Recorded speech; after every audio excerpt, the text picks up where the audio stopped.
ఎందుకు? పవన్ కళ్యాణ్ గారుగా మాట్లాడితే కేసులు ఉండయి. రాధా మనోహర్ దాస్ గారు పొద్దుగా లేస్తే మాట నుంచి ఒక్క మాట దిగకుండా 100 కేసులు ఉండయి.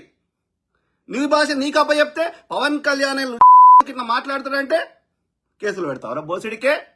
అంటే అర్థమైంది, ఈ కులమోడు తిట్టొచ్చు, ఈ కులమోడు ఏమన్నా చేయొచ్చు, ఈ కులమోడు ముగ్గురు పిల్లాలని చేసుకోవచ్చు, కనిపించిన ప్రతి ఆడ. కానీ ఈ కులపోడు వాని అరుగుల మీద కూర్చుంటే వాని పిర్రలకు వస్తాము. ఎన్నాళ్ళు మీ అమ్మ యోని లెక్క నువ్వెట్లా వచ్చినావో మా అమ్మ యోని లెక్క నేను అట్లనే వచ్చిన. నీ మీద ఎండ కొడితే నా మీద ఎండ కొడుతుంది, నీ మీద సూర్యుడు పడితే నా మీద పడతాడు. మరి ఏందిరా ఈ వివక్ష చూపెట్టే పద్ధతి, ఆధిపత్యం ఎక్కడ రాసినరా? చింపేయమన్నారు అందుకే అంబేద్కర్ గారు. సిగ్గుశరం లేదు బోసు. మానవత్వం ఉండాలి కదా, మనిషివి కదా నువ్వు. ఫస్ట్ ఒక జంతువుకున్న ఇంగిత జ్ఞానం లేకుండా ఇదేం సంస్కారం నేర్పినరా? ఎక్కడ నేర్పినరా బోసుకే? నీకు ఇచ్చితే నొప్పి అయినప్పుడు, నాకు ఇస్తే నొప్పి అయినప్పుడు నువ్వు నీకు నొప్పి అయ్యేది పక్కన చేయొద్దు నువ్వు బోసుడికే. నువ్వు రాళ్ళు కొట్టు, ఇది కొట్టు, గిదా సంస్కారం నువ్వే కదా చెప్పినావు. ఒక్క జన సైనికులు చదువుకున్నాడు చూపెట్టు, ఒక్క జన సైనిక కొడుకు ఒక ఉద్యోగం చేసేది చూపెట్టు, ఒక్క జన సైనికులు కొడుకు నార్త్ ఇండియాలో జంబికత్తులు పట్టుకొని తిరుగుతారు బీజేపీలో. వీళ్ళకి పని ఉండదు, పాట ఉండదు, వీళ్ళు చదువుకోలేదు. ఇది బీరు పోస్తాం, బిర్యానీ పోస్తాం, కేసులు పెడితే ఇడిపిస్తాం, సంపుపో కొడుపో అని చెప్తారు. ఒక డిగ్నిఫైడ్ గా ఒక టాపిక్ మీద టీవీ పిలిచి చర్చ చేస్తే రాముడు ఏం చేసిండో అదే చెప్పిండ్రు. రాముడు చెప్పినోడే, రామాయణం రాసినోడే ఆడు దేవుడు కాదని రాసినాక నువ్వు ఓటో చెప్పడానికి పోసిడికే. ఒక్కడన్న రామాయణంలో రాముడు దేవుడని రాసిన చూపెట్టు. వాల్మీకి అనేట ఆయన అది నిజమో కాదు, ఎక్కడ చారిత్రక ఆధారం మనకు లేదు. నువ్వు చెప్పిన పుస్తకమే కరెక్ట్ అనుకుంటే అలా రాముడు దేవుడని ఓటు రాసిండో చూపెట్టుంది.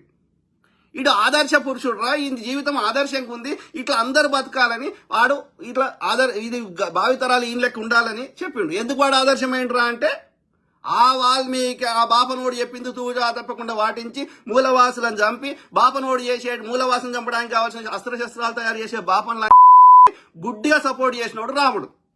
వాడి యజ్ఞము యాగం అంటే ఏంది? మూలవాసులను చంపడం. మూలవాసులు రాక్షసులు అంటే ఎవరు? మూలవాసులు. ఎందుకని? కేవలం ఆధిపత్యం కోసం. అర్థమైందా? అది కూడా సౌత్ ఇండియాలో రాముడు లేడు, ఆ పాకిస్తాన్ అవతల ఉన్నాడో పీకిండో మాకు చారిత్రక ఆధారం లేదు. ఆని తీసుకొచ్చి జై శ్రీరామ్ అంటే హనుమాన్ రామ జై ఎల్లమ్మ హనుమాన్ పోసిడిక కానీ, జై సమ్మక్క హనుమాన్ నార్త్ ఇండియా మోడీ కానీ. ఎందుకంటే వీడు మూలవాసి కాబట్టి. వాడు మాకు తెలియని వాడిని తీసుకొచ్చి జై శ్రీరామ్ అనాలండి. ఎందుకంటే వాడు దేవుడు అంటాడు ఏడలేడరా. అన్ని మతాలను అడుగుతున్నా, ఏడని ఉంటే చూపెట్టు. శాటిలైట్ పంపిద్దాం, స్పేస్ క్రాఫ్ట్ పంపిద్దాం. ఎక్కడ ఆ -400 degreesలో +1000 degreesలో ఎవడు ఎట్లా బతుకున్నాడో నాకు చూపెట్టు. చేపెట్టకపోతే మీ యొక్క సిరీస్ని తగ్గడతాం. మీరు బతుకుదేరు కోసం, జనాలని కంట్రోల్లో పెట్టుకోవడం కోసం, జనాల దగ్గర పైసలు దొబ్బడానికి కోసం, మీ కాలు మక్కించుకోవడం కోసం ప్రతి మతంలో చెత్తలంబడి కొడుకులు తయారయ్యారు. ప్రజల అజ్ఞానాన్ని వాడుకుంటున్నారు. అర్థమైందా? సో నాకు ఫండమెంట్ రాజులే పోయినాక రాజద్రోహాలు ఎక్కడిరా? బ్రిటిష్ వాడు భారతీయులను కంట్రోల్ చేయడానికి తెచ్చింది రాజద్రోహ చట్టం, సెడేషన్ యాక్ట్. బ్రిటిష్ వాడు ఎప్పుడు దెంగేసిండు? ఇంకా రాజులు ఎక్కడున్నారు? ప్రజాస్వామ్యము, రాజ్యాంగము, డెమోక్రసీ వచ్చినాక, ప్రజలే ప్రజాస్వామ్యంలో రాజులను రాసినాక, ప్రతి మనిషి ప్రతి ట్యాక్సీదారుడికి, ప్రతి భారతీయుడికి, ప్రతి ప్రజాస్వామ్యంలో ఉన్న ప్రతి బిడ్డకి ప్రశ్నించే హక్కు ఇచ్చినటువంటి రాజ్యాంగంలో ఇంకా నువ్వు అరే కాదు. సమస్య పోలీసులను ఎందుకు పెట్టిర్రా? ఎవడన్నా దొంగతనం చేస్తే, ఎవరైనా లంచతనం చేస్తే, ఎవరైనా ఆస్తులు ఎత్తుకోపోతే, ఎవరైనా చంపేస్తే వాటిని నేరాలను అరికట్టడానికి పోలీసులు పెట్టిన ఒక సైబర్ క్రైమ్ చేస్తే, ఎవరైనా పైసలు దొంగతనం చేస్తే, అంతేగాని ప్రశ్నించిన వాడిని తీసుకుపోయి ఈ పోలీస్ స్టేషన్ అల్లకెళ్ళి ఈ ప్రజల యొక్క సొమ్మును దుర్వినియోగం చేయడానికి పెట్టిరా బోసి.